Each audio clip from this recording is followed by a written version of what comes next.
எல்லா அவசரம் என்ன சொல்லுது? நம்ம செத்தா தான் எங்க போக முடியும்? சீயோனுக்கு போகணும்னு சொல்லுவோம். இதைத்தான் அவங்க பிரசங்கம் பண்றாங்க. இதை நாங்க ஏற்றுக்கிறோம். செத்தா தான் போக முடியும்னு ஏற்றுக்கிறோம். இப்ப நீ செத்தியா இல்லையான்றதான் கேள்வி. கை தட்டுங்க. நீ செத்துட்டியா இல்லையான்றதான் இப்ப கேள்வி.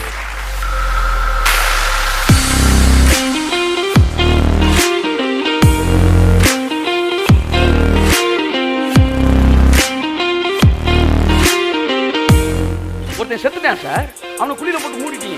அடுத்த நாள் காலையில் திறந்து பார்க்குறீங்க, முழுசா இருப்பான மாட்டானா? இருப்பான். என்ன செத்துட்டான்றீங்க? அப்படியே இருக்கான். மாம்சம் மெதுவா தாண்டா அழியும், ஆனா சாவு நடந்தா தாண்டா மாம்சம் அழியும்.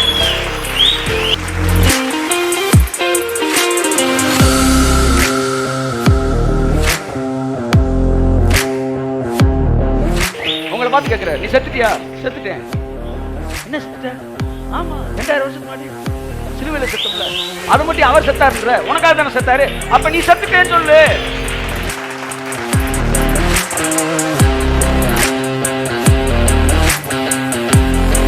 பாவத்தை மன்னிச்சுட்டாருன்னா பாவம் செய்யுங்க. நான் கேட்கிறேன், இன்சூரன்ஸ் பண்ணிருக்கேன், வண்டி மரத்துல மோதுவியா? மோதுற இல்லை உனக்கு கொன்னே அப்படி பண்ண இல்ல சார். எதுக்குன்னா ஒருவேளை தவறி மோதி, அதைத்தான் நாங்க சொல்றோம். ஒருவேளை தவறி மோதினாலும் இன்சூரன்ஸ் இருக்கு அப்படின்னு சொல்றீல. அப்படித்தான் ஒருவேளை நீ தவறினாலும் உனக்கான மன்னிப்பு ஏற்கனவே கொடுக்கப்பட்டு.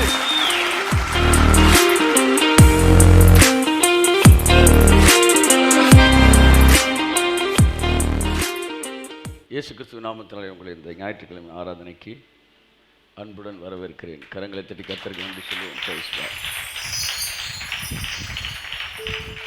இன்று நான் பேச விரும்புகிறேன் சீயோன் நகரத்தின் சிறப்பு அம்சங்கள். எல்லாம் சொல்லுங்க, சிறப்பு அம்சங்கள். இல்லை, இப்படி சொல்லலாம், சீயோன் வாழ்வின் சிறப்பு அம்சங்கள். அப்படின்னு பேசிட்டு வரேன். ஃபுல்லாக ஒயிட் வீட்டில் நிற்கிறேன். ஆராதிப்பே. என்னடா அது சர்ச்சு மாறி நுழைஞ்சிட்டோம்டா. பரவாயில்ல, சரியான சர்ச்சு வந்துடும். சூப்பராக, பரவாயில்ல. யார் ஐடியா? எனக்கு சொல்லியிருந்தா கூட நாங்கடா. அப்படியா? ஓகே. எங்கே எடுத்தீங்க ஒயிட்லாம்? எங்கே? மதர்சாக்க போயிட்டீங்களா? ஃபாதர்ஸாவா? மதர்சாலே கொடுக்க மாட்டாங்களே உங்களுக்கு. நீ சிப்பின்னு சொன்னால் தானே கிடைக்கும். ஒயிட்டில் எங்களுக்கு பிடிக்காதுன்னு கிடையாது. நான் ஒயிட்டு மட்டுமே ஒரே நேரத்தில் 8 ஜிப்பா இருந்தால் ஜிபிக்ஸில் போய் கேளுங்க, 8 ஜிப்பா தைக்க கொடுத்துருக்கேன். இதெல்லாம் நீங்கள் சொல்லி எங்களுக்கு தெரிய வேண்டியதில்லை சார், எங்களுக்கு பிடிக்கும் சார். நீ ஆனால் இதை போட்டால் தான் பரலோகத்துக்குள்ளே போகணும். அது நீங்கள் பேசாங்க. அப்படி பார்த்தா காங்கிரஸ் குரூப் ஃபுல்லாக அங்கே தான் இருக்கும். இன்னைக்கு கணக்குப்படி எல்லா அரசியல்வாதிகளும் அங்கே தான் இருப்பாங்க. ஏன்னா 50 பேர் ஒயிட் அண்ட் ஒயிட்டில் இருக்கேன். உன்னோட பியூர் ஒயிட் போட்டிருக்கான். உன் ஒயிட்டை பார்த்து சொல்கிறேன், என்னுடைய சட்டை இவனை விட வெளுப்புன்றான். ஆனால் நாங்கள் அதை விரும்பி போடுறோம். ஆனால் இதை நாங்கள் தகுதியாக நாங்கள் பேசுறது இல்லை. இதுதான் தகுதினா 500 ரூபா கொடுத்தவங்களாம் தகுதி பெற்றுருவான் சார். மதர்சாக்கு போய் 500 ரூபா கொடுத்தா மதர்சா தான் ஹோல்சேல். ஆமாம், அது அந்த தகுதி உங்களுக்கு வந்துடும். அது கிடையாது. தயவுசெய்து பாத்திரத்தின் வெளிப்புறத்தை பற்றியே பார்க்காதீங்க, உட்புறத்துக்கு வாங்க என்கிற அடிப்படை சத்தியத்தை மறுபடியும் கற்றுக்கொள்ள வேண்டியதாக இருக்கிறது. நீங்கள் வேத பிரமாணகராக இருந்தும் உங்களுக்கே முதலாவது வேதத்தை பற்றி சொல்ல வேண்டியதாக இருக்கிறதே என்று இயேசு சொன்னார். Okay, let's come to the point. சீயோன் நகரவாசிகள், சீயோன் நகரத்தின் சிறப்பு அம்சங்கள். வசனத்தை மறுபடியும் வாசிங்களை தொடர்ந்து கர்த்தருடைய வார்த்தைகள் கடந்து செல்வோம். கமா. வியாதிப்பட்டிருக்கிறேன் என்று நகரவாசிகள் சொல்வதில்லை. எதில்? அந்த நகரத்தில் வாசமாய் இருக்கிற ஜனத்தின் பாவமும் அக்கிரமமும் மன்னிக்கப்பட்டு இருக்கும். கரங்களை தட்டுங்கள். ஆமென். நல்லா கையை தட்டு.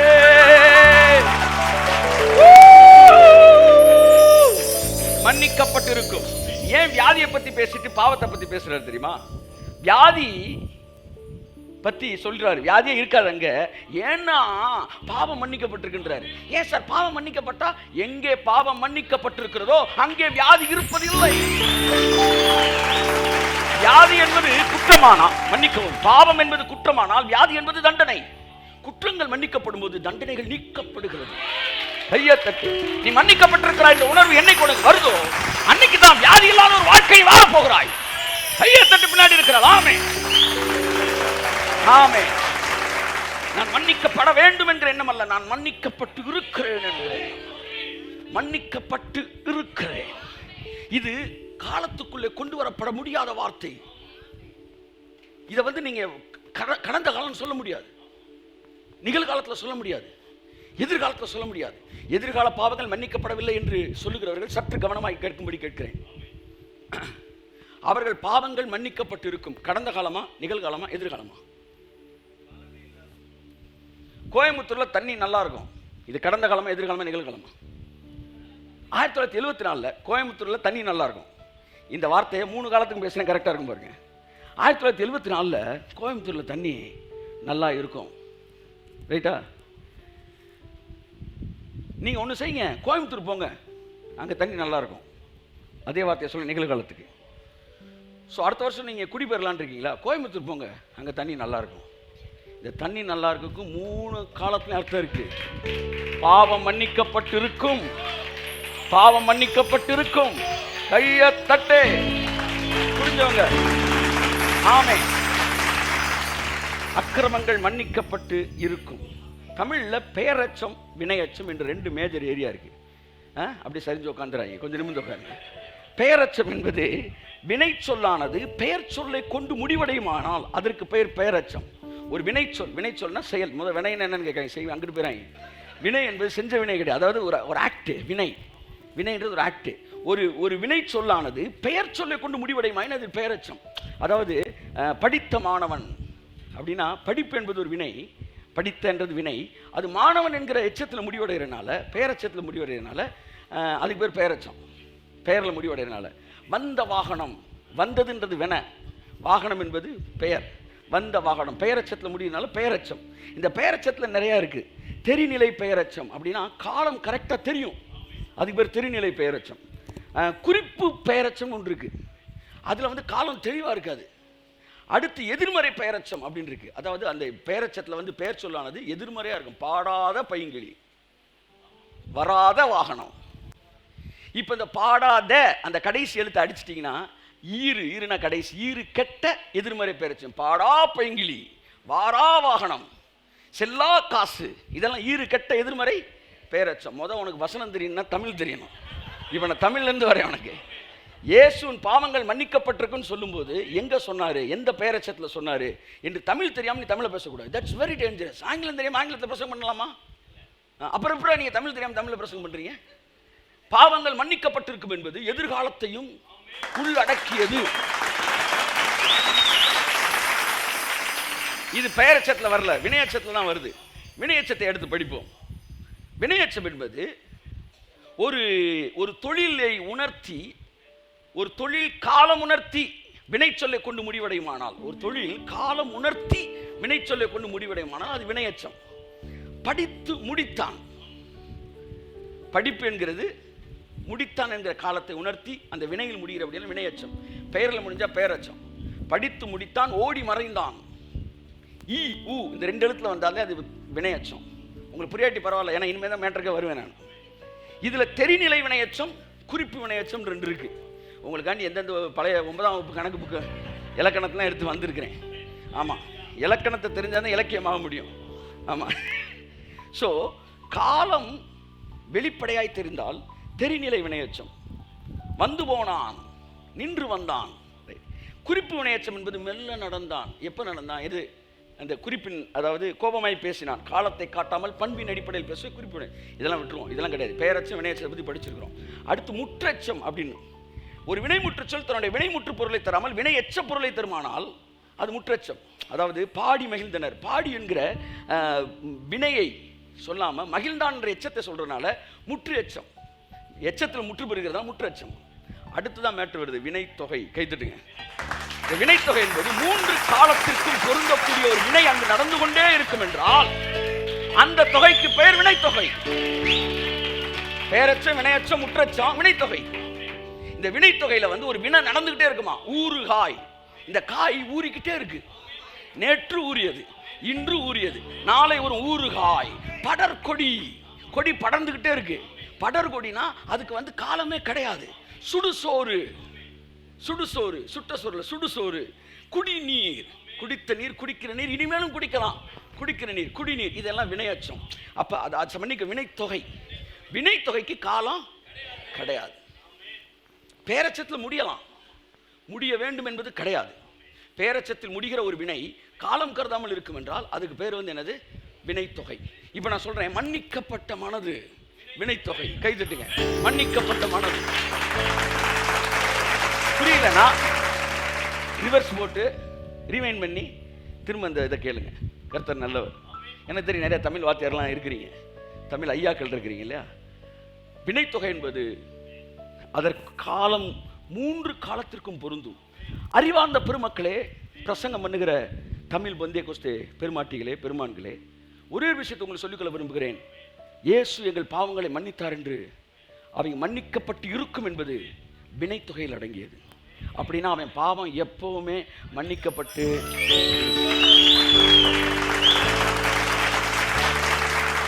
ஸோ இதுதான் இயேசு கடந்த காலத்திலே செய்த எதிர்கால வினை. எதிர்காலத்துக்கு தேவையானது கடந்த காலத்தில் முடிச்சார். 3 காலத்திலும். நான் கேட்குறேன், எதிர்காலத்துக்கு பாவத்து மன்னிக்கப்படாது, நிகழ்காலத்தை மன்னிக்கப்படணும். அப்போ கடந்த காலத்தில் ஒருத்தன் பாவம் செஞ்சேன், அவன் பாவத்தை மன்னிக்க மாட்டாரா? எனக்கு புரியல. இவர்கள் பாவத்தை மன்னிங்கன்னா அந்த சுற்றி ஒரு 15 பேர் இருந்தாங்க, அவங்க பேர் தானா? அப்போ ஆபிரகாம், ஈசாக்கு, யாக்கோபு, அப்போ பாஸ்ட்டுக்கு அது போகுது. ப்ரெசன்ட் அடிச்சுக்கிட்டு இருக்கான் பாருங்க ஆணி, அவனுக்கும் போகுது. எதிர்காலத்தில் பிறக்க போகிறான் பாரு ஜஸ்டின்னு, பிறக்க போகிறான் பாரு சோ, இவனுக்கும் பொருந்தது. ஆகவே தெரியாத பாஸ்டர்மார் இருந்தாங்கன்னா அவங்கள்ட்ட போய் சொல்லுங்கள், பாஸ்டர் இது வினை தொகை. ஆமாம், வினை தொகை. நான் உங்களிடத்தில் ஒரு கேள்வியை கேட்கிறேன். அதாவது கேள்வியை பற்றி ஏற்கனவே பேசுகிறேன். தெரியும், அறிவினா, அறியாவினா, ஐயவினா, குழல் வினா, கொடை வினா, இப்படி பல வினாக்கள் படுத்திருக்கோம். இது என்னவென்றால் வினைத்தொகை.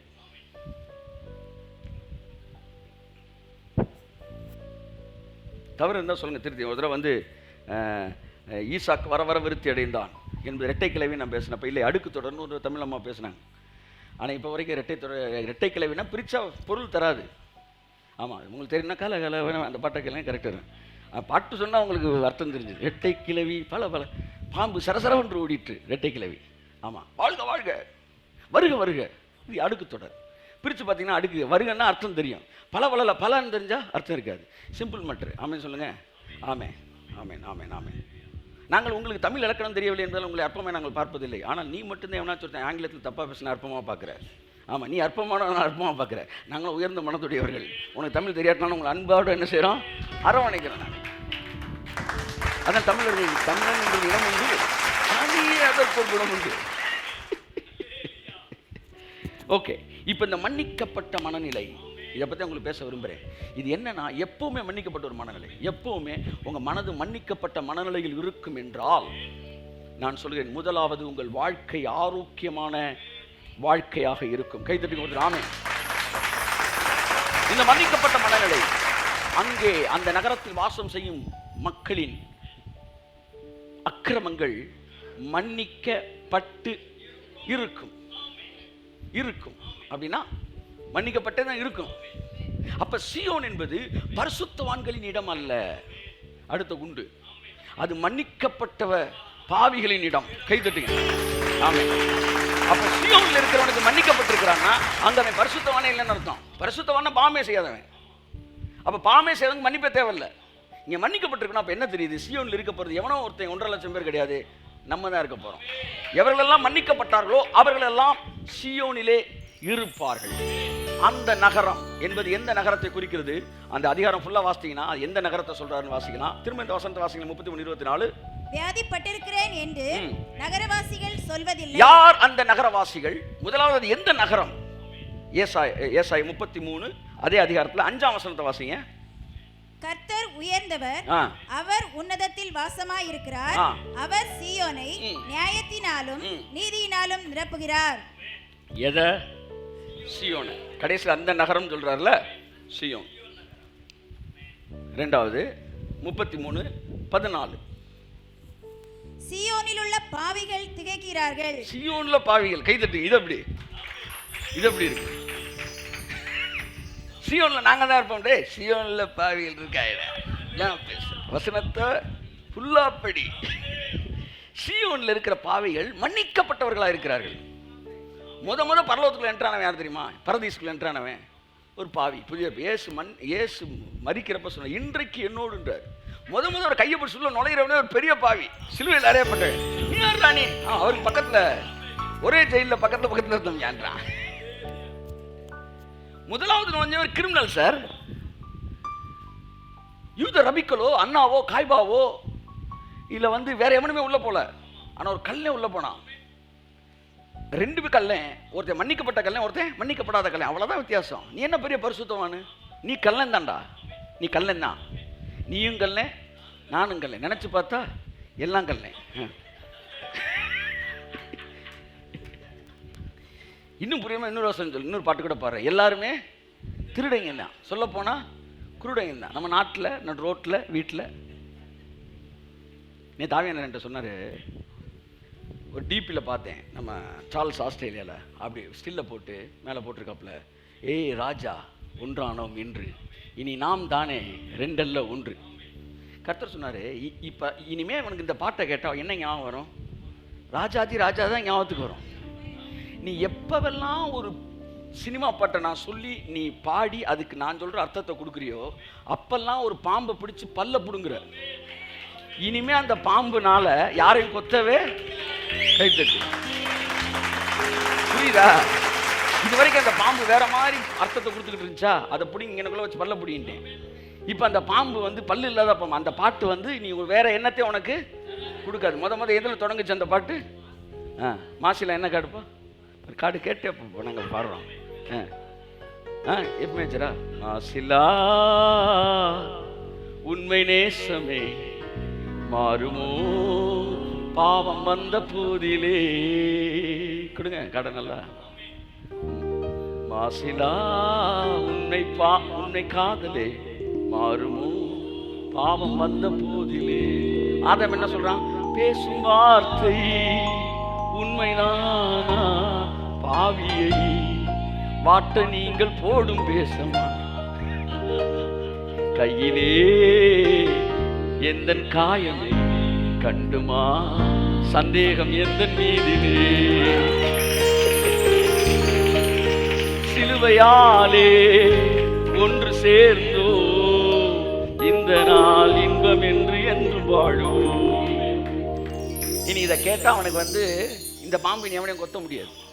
இனி இந்த பாம்பு இந்த பாட்டை கேட்டால் அவனுக்கு காதலே வராது, தேவன் தான் ஞாபகத்துக்கு வரும். நான் என்ன யோசிக்கிறேன், இடையில இப்படி ஒரு வாரத்துக்கு ஒன்று மாசத்துக்கு ஒரு பாம்பு பல்ல போடுங்களான்னு நான் யோசிக்கிறேன். நீங்க என்ன யோசிக்கிறீங்க? ராஜா கர்த்தர் நல்லவர். உலகத்தாரின் மகிமையை அவர்கள் சீயோனுக்குள் கொண்டு வருவார்கள். கையை தட்டுங்க. ஆமென். நாங்க கரெக்டா வசனத்தில் இருக்கிறோம்.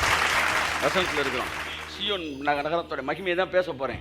அதுல ஒண்ணு என்னன்னா, உலகத்தான் என்னென்ன மகிமையெல்லாம் வச்சிருந்தானோ அதெல்லாம் கொள்ளையடிச்சு நம்ம உள்ள கொண்டு வருவோம் பைபிள் சொல்லுது.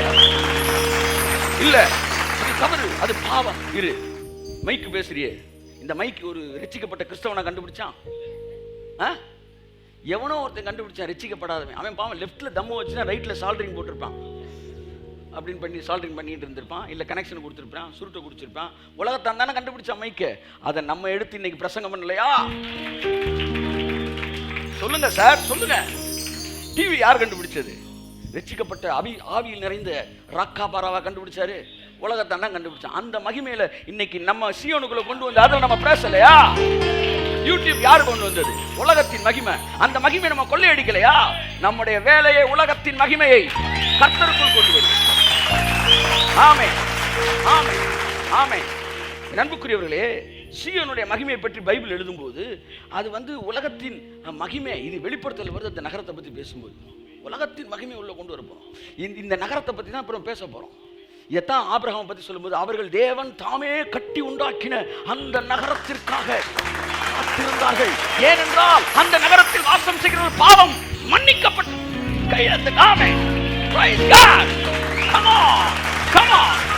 நான் அந்த நகரவாசி ஆக என் பாவம் மன்னிக்கப்பட்டு கையை தட்டே.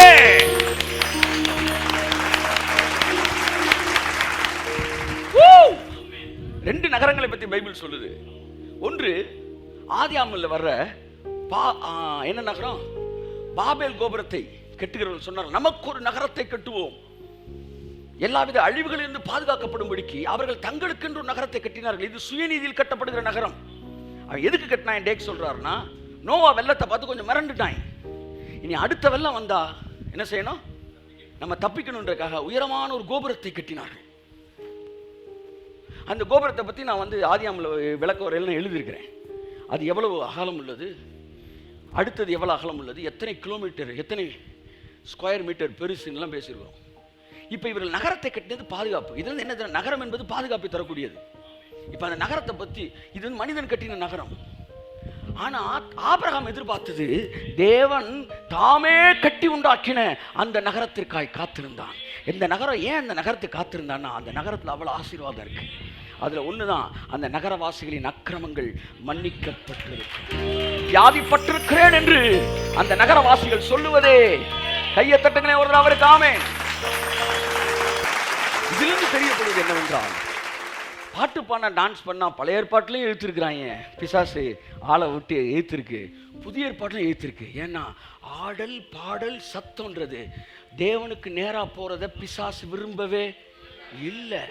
அதனால தான் இந்த சினிமா தேட்டரில் ஆட வைக்கிறான். இவன் வந்து ஒரு கொஞ்சம் கூட கூரே இல்லாம அவன் ஆடுறான் என்ன அவன் ஆடுறான், அவன் பேண்ட்டு போடுறான், நீ பேண்ட்டை வந்து கழட்டிட்டு வேட்டியில் போறியா, நம்ம ஃபுல்லாக சொல்லிக்கிறேன் இருங்க. அப்போ அவன் பேண்ட்டு போகிறான், நீ பேண்ட்டு போடாமல் இருக்க. அவன் பேண்ட்டு போட்டு சினிமாவுக்கு போகிறான், நீ பேண்ட்டு போட்டு ஆலயத்துக்கு வர. அவன் சினிமாவில் போய் டான்ஸை போடுறான், நீ ஆலயத்துக்கு வந்து நடனமா. உலகத்தாரின் மகிமையை கொண்டு வருவார்கள். அதான் தீர்க்கதரிசி சொல்லுவாரு, ஒருத்தன் இங்கே ஆடலைன்னா அவன் வேற எங்கேயோ ஆடிக்கிட்டு இருக்கிறான். கடவுள் சமூகம் அவனுக்கு சந்தோஷமா இல்லைன்னா வேற எதுவோ அவனுக்கு சந்தோஷமா இருக்குன்னு அர்த்தம். ஆனா தேவ சமூகம் நமக்கு சந்தோஷம் ஆயிடுச்சுன்னா ஆச்சா ஆச்சா. ஒரே ஒரு கையை தட்டி தைரியமா, எவ்வளவு பெரிய பிரச்சனை வரட்டும். நேத்தெல்லாம் ஒரு இருதயத்தை அசைக்கக்கூடிய ஒரு இட்டி வந்து என்கிட்ட விழுந்துச்சு. ஆனா போடுங்கிறது தான் உள்ள இருந்து வந்துச்சு. யாக்கோபு நடுங்கிடுவாரோ, யாக்கோபின் தேவன் துணையே, அமெரிக்கை வாழ்வை அழைப்போ, ஆண்டவர் மார்பில் சுகிப்போ, பதறாத வாழ்வும் சிதறாத மனமும் பரிசார தேவனருள், பதறாத வாழ்வும் சிதறாத மனமும் பரிசார தேவனருள். ஆமென். Praise the Lord. கரங்களை தட்டி கர்த்தருக்கு நன்றி சொல்லுவோம். இதுதான் சீயோனுடைய மகிமை. வியாதிப்பட்டிருக்கிறேன், கர்த்தருக்கு சித்தமான தொடர்ந்து பார்ப்போம், இல்லாட்டி இந்த வாரத்தோட முடிச்சிருவோம். வியாதிப்பட்டிருக்கிறேன் என்று அங்க இருக்கிறவன் சொல்லவே மாட்டான். ஏன்னா சார் அதுக்கு ரீசன் சொல்றாரு, வந்து அந்த நகரவாசிகளின் அக்கிரமங்கள் மன்னிக்கப்பட்டிருக்கும். எத்தனை பேர் விசுவாசிக்கிறீர்கள் உங்கள் அக்கிரமங்கள் மன்னிக்கப்பட்டு இருக்கிறது என்று? அப்படி என்றால் நீங்கள் வியாதிப்பட்டிருக்கிறேன் என்று நீ சொல்லவே மாட்டீர்கள். உங்கள் வியாதிகள் எல்லாம் சுகமாக்கப்பட்டிருக்கும். அவர்தாமே நம்முடைய அக்கிரமங்களை ஏற்றுக்கொண்டு நம்முடைய நோய்களை சுமந்தார். நமக்கு சமாதானத்தை உண்டு பண்ணும் ஆக்கினை அவர் மேல் வந்தது. அவருடைய தழும்புகளால் சுகமாம். என் ஆத்துமாவே கர்த்தரை ஸ்தோத்திரி, முழுவதுமே பரிசுத்த நாமத்தை ஸ்தோத்திரி. என் ஆத்துமாவே கர்த்தரை ஸ்தோத்திரி, கர்த்தர் செய்த சகல போல மறவாதே. அவர் உன் அக்கிரமங்களை எல்லாம் மன்னித்து உன்னுடைய பாவங்களை எல்லாம் நீக்கி உன் நோய்களை எல்லாம் உன் அக்கிரமங்களை எல்லாம் மன்னித்து உன் நோய்களை பாருங்க சேர்ந்து வருது பாருங்க, கை தட்டுங்க. அப்ப அக்கிரமம் மன்னிக்கப்படும் போது வியாதிகள் சுகமடைகிறது. அப்ப பாவம் மன்னிக்கப்பட்ட உடனே என்ன நடக்குதுன்னா நோய்களை எல்லாம் நீக்கிறாராம். அடுத்து கழுகுக்கு சமானமாய் உன் வயது மறுபடியும் வாழ வயதுவோ, பதறாத வாழ்வும் சிதறாத மனமும். வச்சுக்க வச்சுக்க வச்சுக்க வச்சுக்க வச்சுக்க வச்சுக்க வச்சுக்க வச்சுக்க கையை தட்டு. ஆனந்த துதி ஒலி கேட்கும், ஆடல் பாடல் சத்தமும் தோனிக்கும், ஆகாயவின் மீனாய் அவர் ஜனம் பெருகும், ஆண்டவர் வாக்கு பலிக்கும். சில ஊர்ல நீங்க குடியிருந்தீங்கன்னா கொஞ்ச நாள் வெள்ளையாயிருவீங்க, ஏன்னா அந்த ஊர் தண்ணி அப்படி. அது மாதிரி சீயோன் நகரத்துல குடியிருந்தா நீங்க நீதிமான ஆயிருவீங்க. இந்த ஊரு காத்து அப்படி கையெழுத்து, இந்த ஊரு காத்து, இந்த ஊர் காத்து. ஆமென் சொல்லுங்க. அப்ப இந்த 3 வசனங்கள் ஏசாயா 33:5, 33:14, 33:20 இது மூன்றுமே ஒன்னே ஒன்னு சொல்லுது. என்னன்னா அந்த நகரம் சீயோன். ஆமென் சொல்லுங்க. அந்த சீயோன் நகரத்தின் ஆசீர்வாதம் 33:6 வாசிங்க. பூரண ரெட்டிப்பும், பூரண ரெட்டிப்பும், ரட்சிப்பும் சொல்லுங்க திரும்ப. பூரண ரெட்டிப்பும் ஞானமும். என்ன மிஸ்டேக்? திரும்ப வாசிங்க. பூரண ரட்சிப்பும் ஞானமும் அறிவும் உன் காலங்களுடைய உறுதியாய் இருக்கும். உன் காலங்கள் எல்லாம் சொல்லுங்க, எல்லா காலத்திலும் இல்லையா? நல்லா கவனிங்க. பூரண ரட்சிப்பு அப்படின்னா அரகுற ரட்சிப்பு இருக்குன்னு அர்த்தம். நமக்கு அரகுற ரட்சிப்பு இல்லை சார். பூரண ரட்சிப்புன்னு ஒரு வார்த்தை இருந்தாலே அறகுறையான ரட்சிப்பு இருக்குன்னு அர்த்தம். 20 வருஷங்களுக்கு முன்பாக இயேசுவை தன் சொந்த ரட்சகராக ஏற்றுக்கொண்ட எத்தனையோ தாய்மார்கள் வியாதியிலும் வறுமையிலும் மரித்திருக்கிறார்கள். எத்தனையோ மிஷினரிமார்கள் தங்கள் வாழ்க்கையில வியாதியிலே மரித்திருக்கிறார்கள். எத்தனையோ ஏழை தாய்மார்கள் பணப்பிரச்சனையில் இருந்திருக்கிறார்கள். ஆனால் அவர்கள் ரட்சிக்கப்பட்டவர்கள் தான். நாங்கள் இல்லை என்று சொல்லவில்லை. ஆனால் நாளடைவில் ரட்சிப்பின் இன்னொரு பரிமாணம் விளங்கியது. எங்கே எவன் ஒருத்தன் வந்து ரட்சிக்கப்பட்டானோ அவனுடைய சரீரத்திலே வியாதிகளும் நீங்குவதற்கான கிரயம் கொடுக்கப்பட்டு இருக்கிறது என்று உணர்ந்து கொண்டான். அவருடைய தரித்திரத்தினாலே நாம் ஐஸ்வர்யமானோம் என்று அறிந்து கொண்ட போது, அவருடைய தழும்புகளாலே நாங்கள் சுகமானோம் என்று தெரிந்து கொண்ட போது, அவருடைய இரத்தத்தினாலே நாங்கள் நீதிமானாக்கப்பட்டோம் என்பது ரட்சிப்பு. அவர் தழும்புகளால் சுகமானோம், அவர் தரித்திரத்தால் ஐஸ்வர்யமானோம் என்பது பூரண ரட்சிப்பு. அவர்கள் காலத்திலே ரட்சிப்பு அருளப்பட்டது, உன் காலத்திலே பூரண ரட்சிப்பு கொடுக்கப்பட்டது. ஆமென். பூரண ரட்சிப்பு. என் அருமையான தேவ பிள்ளைகளே, அன்றைய மிஷினரிமார்கள் தொப்பியில கூழ் வாங்கி கொடுத்தான்னு சொல்லி உன்னை அவனை மறக்க முடியாது. அது ரட்சிப்பு. ஆமா ஆமா, நாங்க தொப்பியில பணக்கட்டை வச்சு அள்ளி கொடுக்கிறோம்னா இது பூரண ரட்சிப்பு. ரட்சிக்கப்பட்டவனுக்கு வியாதி இல்லை, ரட்சிக்கப்பட்டவனுக்கு வறுமை இல்லை, ரட்சிக்கப்பட்டவனுக்கு தரித்திரம் இல்லை, ரட்சிக்கப்பட்டவனுக்கு மரணம் இல்லை, ரட்சிக்கப்பட்டவனுக்கு வயது இல்லை. இது பூரண ரட்சிப்பு. இந்த பூரண ரட்சிப்பை தேவன் ஒரு குறிப்பிட்ட காலத்துல வெளிப்படுத்துறாராம். அந்த காலத்துல நம்ம பிறந்திருக்கிறோம். கையை தட்டுங்க.